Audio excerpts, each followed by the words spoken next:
I just don't want him to make me balk like a chicken. I don't want him to make me do that. I want to do that on my own volition.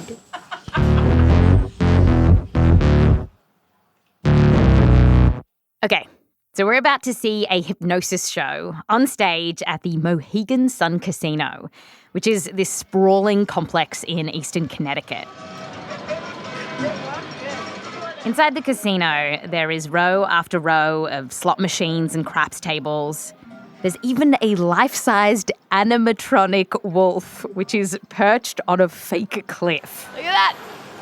That's a wolf. That's a wolf. The wolf just moved. Oh.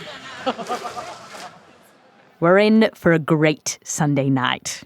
Ladies and gentlemen, put it together for the world's greatest hypnotist, your buddy and mine, Mr. Jim Spinnato.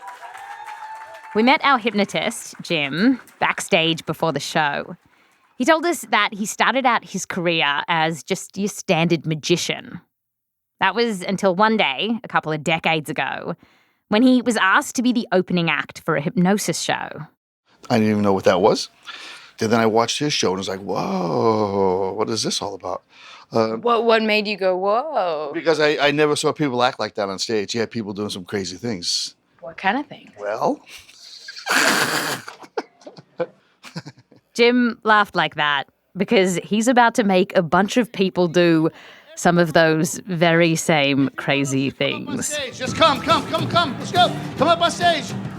And I'd already told him that I was going to go on stage. Yeah, come up. Oh, yeah, keep coming. We need a punch. Around 20 people, including me, walked on stage. And soon Jim was casting his spell. So let me ask you volunteers to sit back in your seats. Place your feet flat on the floor. Place your hands in your laps. Separated, please. Yep. Close your eyes, volunteers. Just sit back and close your eyes. And just listen. Just listen to the music of my voice. Really, really simple. All I want you to do is to roll your eyes to the top of the ceiling as far as you can go, as if you're trying to stare at the top of your own forehead, all right? And as I do that, you're going to feel your eyes begin to get heavy, so heavy that by the time I reach zero, they'll actually close. Just staring. So I was sitting on this chair on stage, and at this point, I felt really relaxed. Sort of like if you've ever meditated and the whole world melts away. My head rolled down, and I started to lean forward. And I actually thought my head was resting on my chest, but producers Kaitlyn Sawrey and Heather Rogers, who were in the audience, told me later that my head was practically in my lap. Zero. Close your eyes, everybody. Everybody close your eyes. It was then that Jim gave us his first suggestion, to put our arms out and imagine that one hand is holding a heavy ball. Based on how low your hand dropped, Jim decided who could stay and who had to go. He kicked about a dozen people off stage, leaving just 7, including me. And all of us just happened to be women. It's always women here. So weird. No faking. You fake later on tonight if you want, but not up here. Jim's hypnosis show is rated R. It's of the raunchy variety. So lots of swearing, lots of sex, jokes. But Jim started off with something easy, suggesting that the person sitting next to us smelled unbelievably good. Wendy, you smell that? Yes, no? Okay. So you can't hear it, but I said no. I was a bit foggy and maybe I was starting to smell something sweet. But whatever state I was in, I immediately snapped out of it as soon as I saw the woman next to me leaping off her chair and starting to sniff the lady next to her. But she didn't just sniff him like a regular person would. She buried her head deep into her crotch, and the crowd went nuts for this. Now that was the moment I realized I needed to get off stage. So I did. But everyone else stayed on. And under hypnosis, they ended up giving the audience lap dances. They got high smoking imaginary weed. They rapped. Yeah, can't stop laughing. They heard noises coming out of their vaginas. And Lauren, who's normally a real estate agent, was sent roaming around the club looking for a lost poodle called Twat. Twat!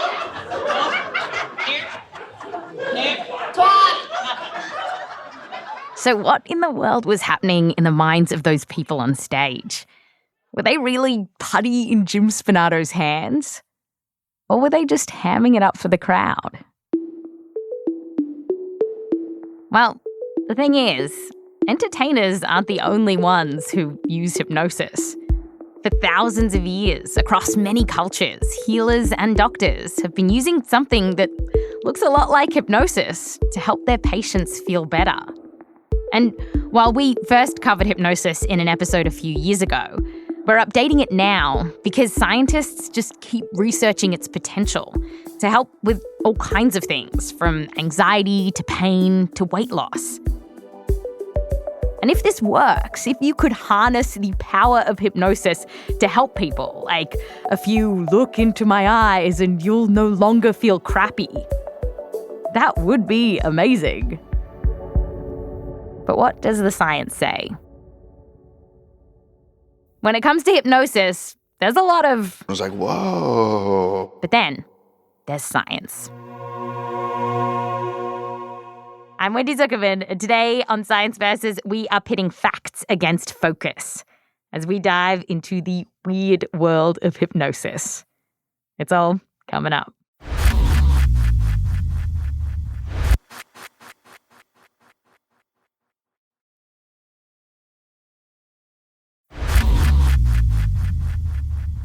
Welcome back. Today, we're pushing Science Versus to the edge of consciousness as we look at the power of hypnosis. And it seems like there is something truly bizarre about hypnosis. And the scientists who study it say that this isn't just about faking it. I mean, surely when people are on a stage, they might ham it up for the crowd. But when researchers study this, they do think there is something weird going on. So let's find out what it is by starting with the basics. When you take hypnosis off stage and into, say, the doctor's office, what exactly happens? Professor Philip Muskin is a psychiatrist at Columbia University in New York. The only thing you have to be careful with these chairs is they totally have a mind of their own. So if you move even a little, correct. For more than 3 decades, he's been treating patients with hypnosis. And he says that even after all these years, he can still remember one of the first times that he saw someone get hypnotized. It was a doctor who was being hypnotized by another doctor. The hypnotist gave his subject a very simple, but rather terrifying suggestion. You cannot separate your fingers. No force on earth will allow you to separate your fingers. When you open your eyes, your fingers will be fused together. You cannot separate them.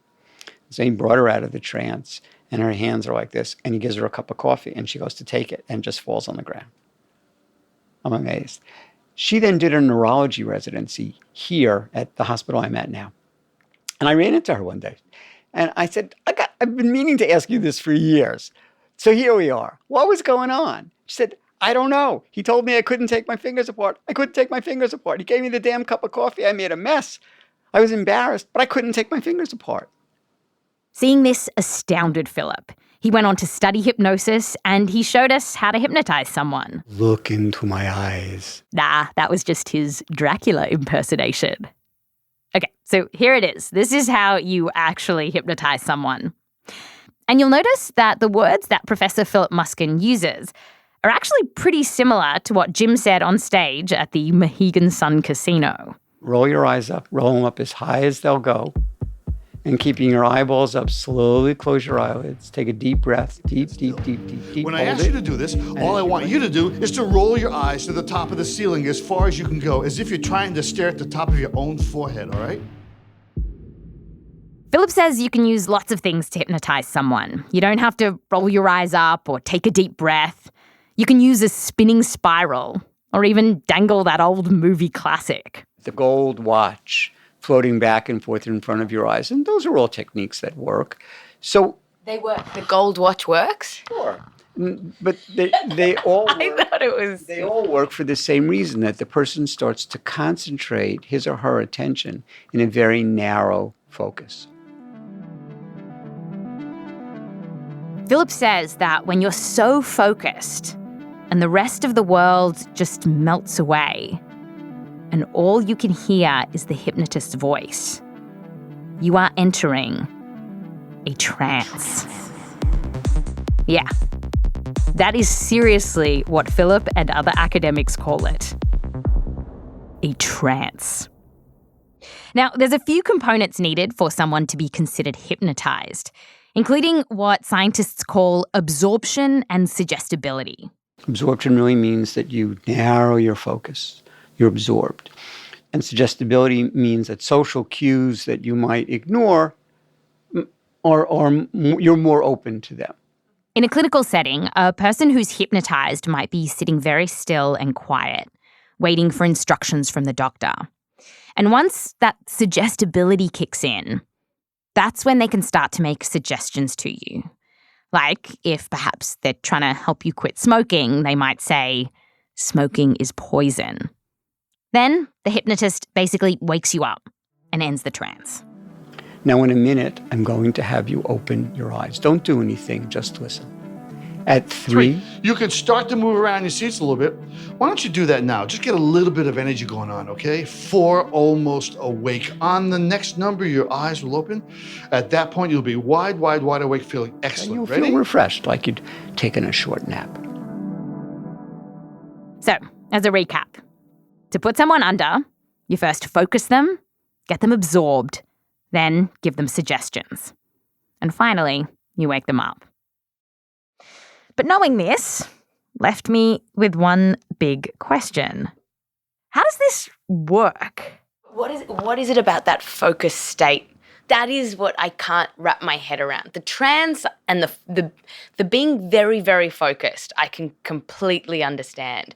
But the fact that then your mind is more malleable, more likely to be suggestible when you're concentrating, how does that happen? So we can look at the brain, and we can, to some extent, look at the brain functioning.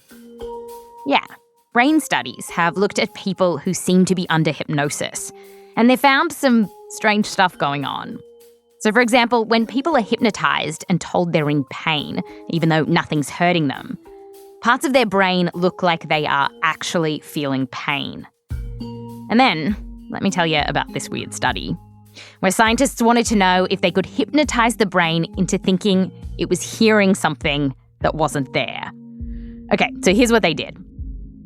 Researchers scanned the brains of 8 people while they played them a recording of a sentence that didn't mean anything. This is what it was. The man did not speak often, but when he did, it was worth hearing what he had to say. The researchers played that sentence over and over and over again so that it would get stuck in the subject's mind. The man did not speak often. But when he did, it was worth hearing what he had to say.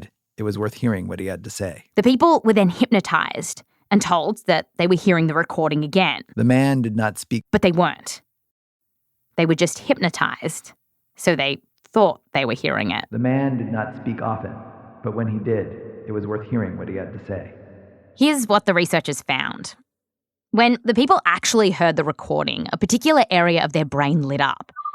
And when they were hypnotized and told they were hearing it, that area also lit up, as it did when they actually heard the sentence.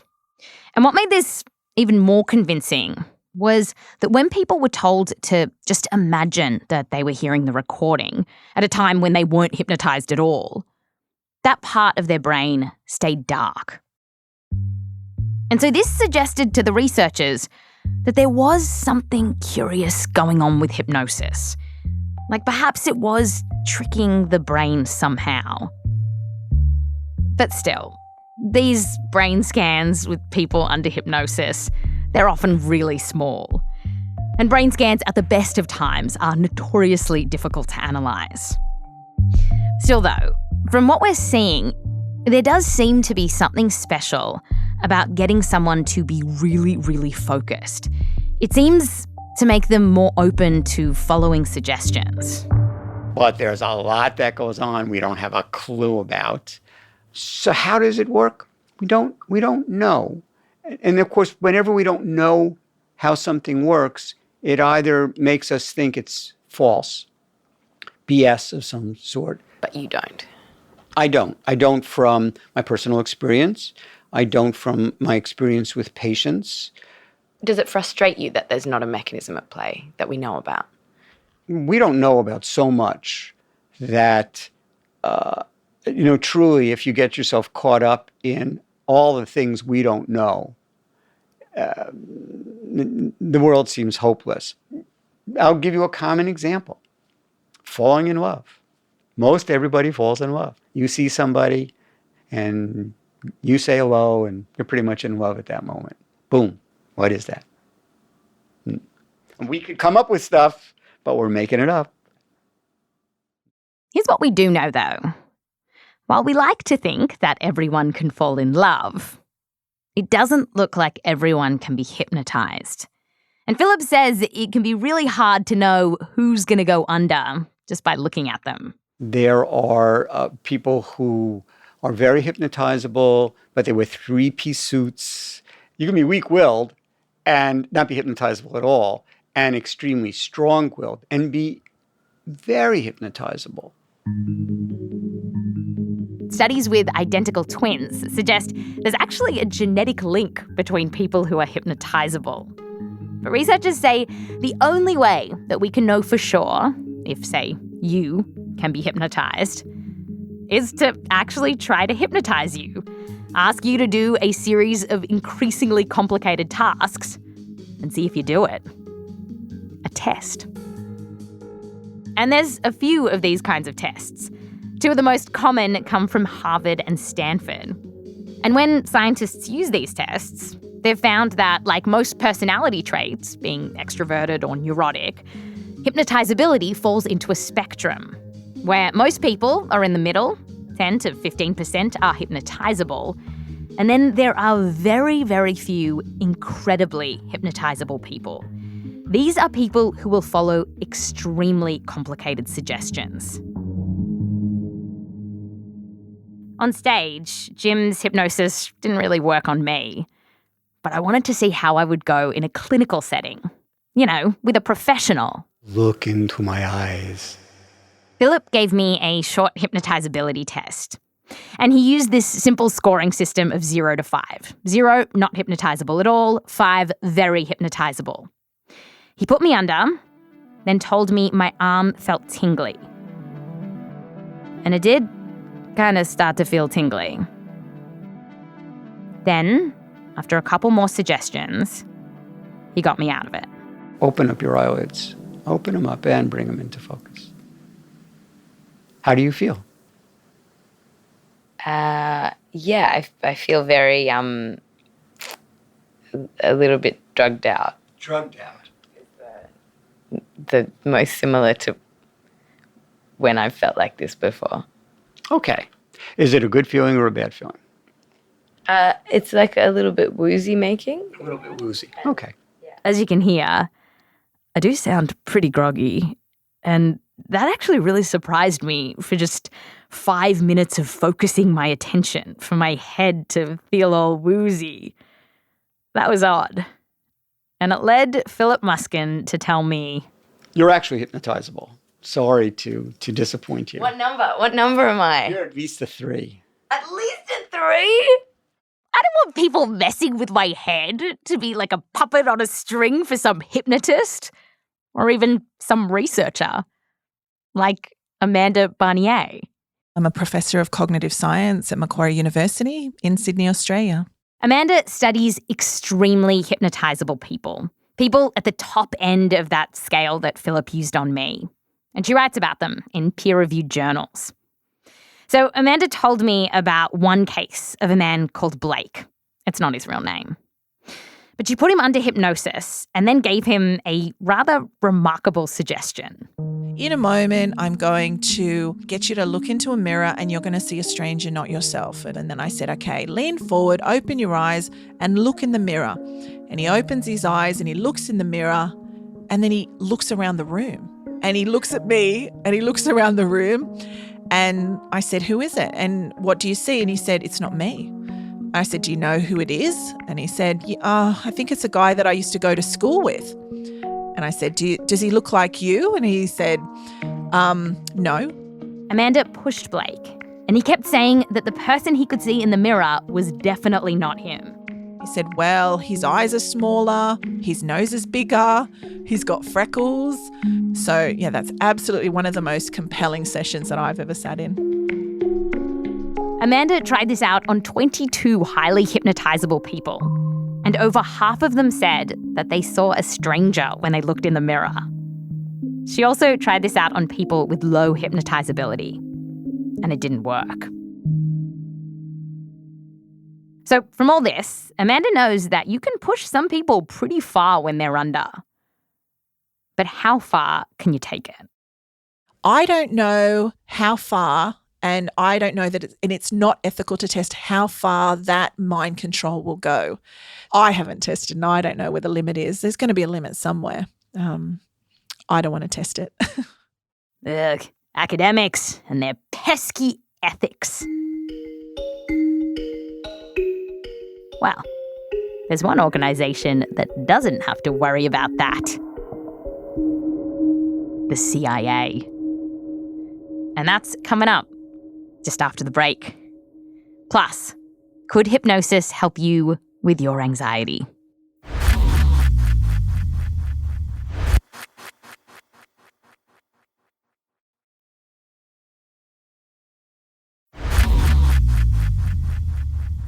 Welcome back. Today, we are diving into the science of hypnosis. And now, we're going to see how far we can push someone while they're under. Like, if you are highly hypnotizable, what could a hypnotist make you do? And luckily for us, back in the 1950s, the CIA was working on this very problem, looking at how far you could push hypnosis. And they were doing it using covert programs with adorable names like Project Bluebird, Project Artichoke, and the less adorable MK Ultra. A partially redacted CIA memo summarized their thoughts on the potential of hypnosis. 5th of May, 1955. Subject: hypnotism and covert operations. If you recognize the voice, our CIA agent is played by fellow Gimleter Jonathan Goldstein. I apologize for submitting a document as long as this one. The subject is highly controversial, and even this treatment, which may appear long, is abbreviated. No, just get to the important bit. Is this a part of is this what we're doing? Is this a part of us acting? Yeah. Okay, because that really surprised me. The possibilities are not only interesting, they are frightening. A kind of doublethink Orwellian world of hypnosis, while unlikely, is not utterly fantastic. The CIA knew this Orwellian world of hypnotizing people was unlikely because of studies that they cited in their declassified documents, like this one, where researchers told a hypnotized woman to stab and poison several people. She did it, without hesitating. But when they told her to undress, she snapped out of her hypnotized state and refused. What was going on? Well, the thing is, she knew the murders weren't real, and they weren't. The researchers had used rubber daggers and sugar pills for poison. But the undressing, that was real, and she could tell the difference, even when she was under. It was studies like these that led the CIA in 1960 to ultimately conclude that it, quote, appears extremely doubtful, end quote, that you could hypnotize someone into doing something they don't really want. So that's the CIA. And 50 years later, Jim Spinnato and his R-rated hypnosis show ran up against those limits too. He got those women on stage to do some pretty wild stuff when they were under. Like, here's Lauren, the real estate agent.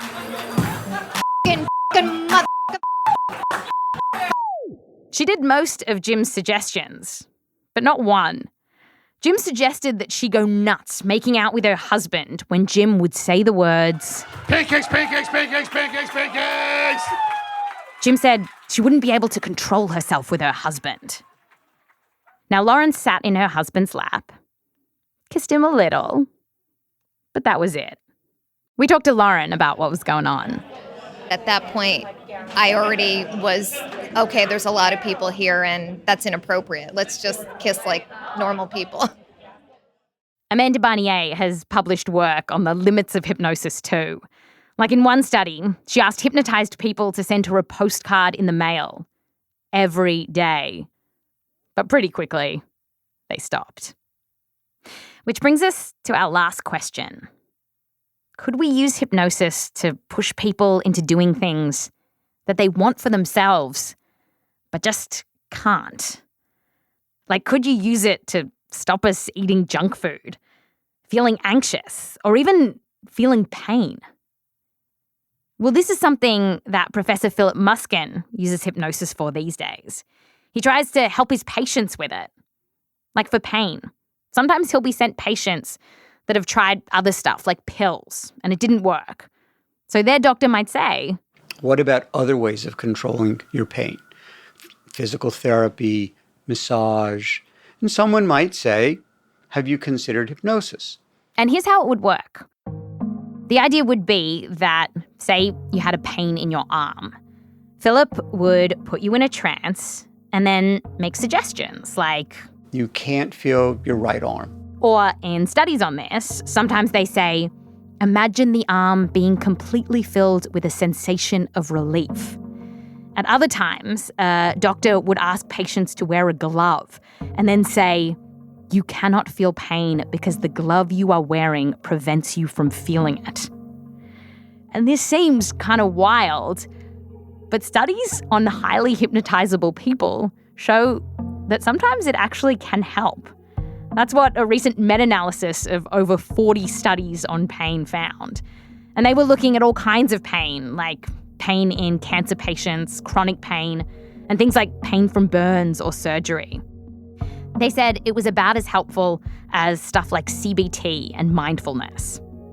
In fact, the National Institutes of Health in the US says that, quote, a growing body of evidence suggests that hypnosis may help to manage some painful conditions, end quote.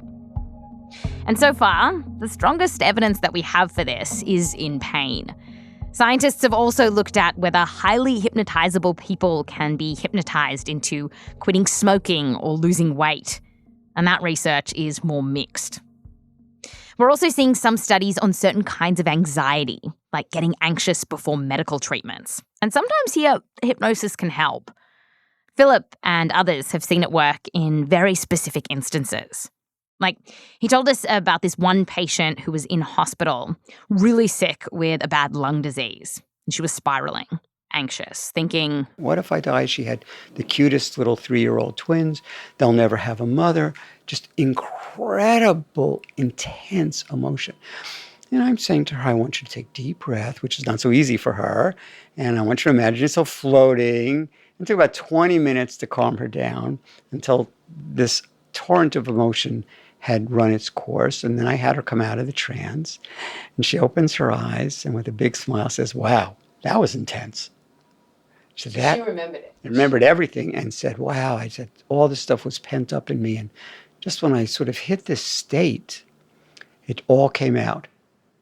But while chatting to Philip, as well as reading the reports on hypnosis that happen in a clinical setting, in lots of cases, it really didn't feel like what was happening was some kind of mind control, but rather that if hypnosis was helping, it could have been due to something else, like maybe our old friend, the placebo effect, and that having a nice doctor like Philip tell you, we're going to do this thing and it might help, well, that just does it.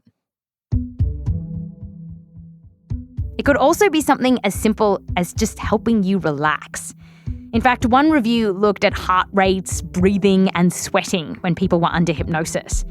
And it found that it can physically relax you. It's actually something I noticed as well. And then there's this final idea, that there is something about the intense focus of being hypnotized that can help you change the way you think about your pain or your anxiety. And that's kind of how Philip sees it. Which takes us back to my greatest fear. Being forced to make animal noises while I'm under hypnosis.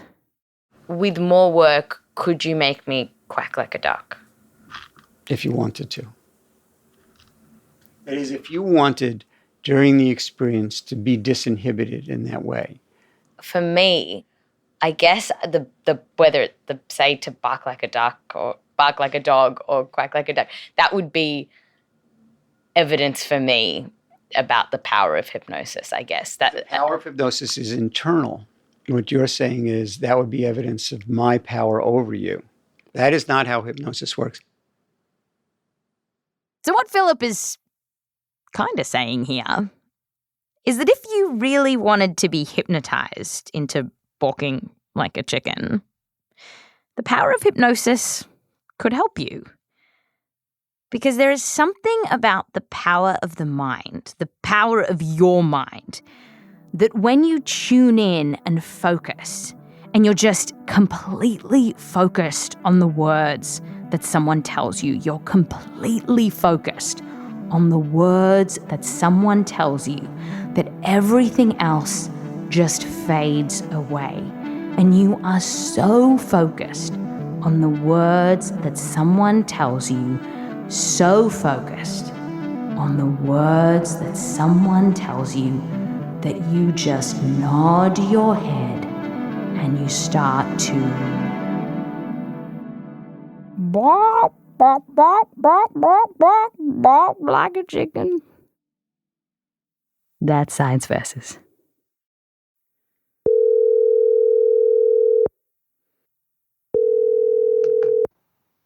Hello. Hey, Michelle Dang, producer at Science Versus. Hi, Wendy. How's it going? It's good. Look into my eyes and tell me how many citations there are. Ooh, today, okay, there are 48 citations in this episode. 48. So my hypnosis worked on you. Yeah, I guess so. If people want to see these citations, where should they go? They should go check out our show notes. They should go check out the link. They should go wait. Look, I made you all woozy. Yes, I'm feeling a bit out of it. They should go check out the transcript, which is in our show notes. Great. Thanks, Michelle. Thanks, Wendy. Bye. Bye.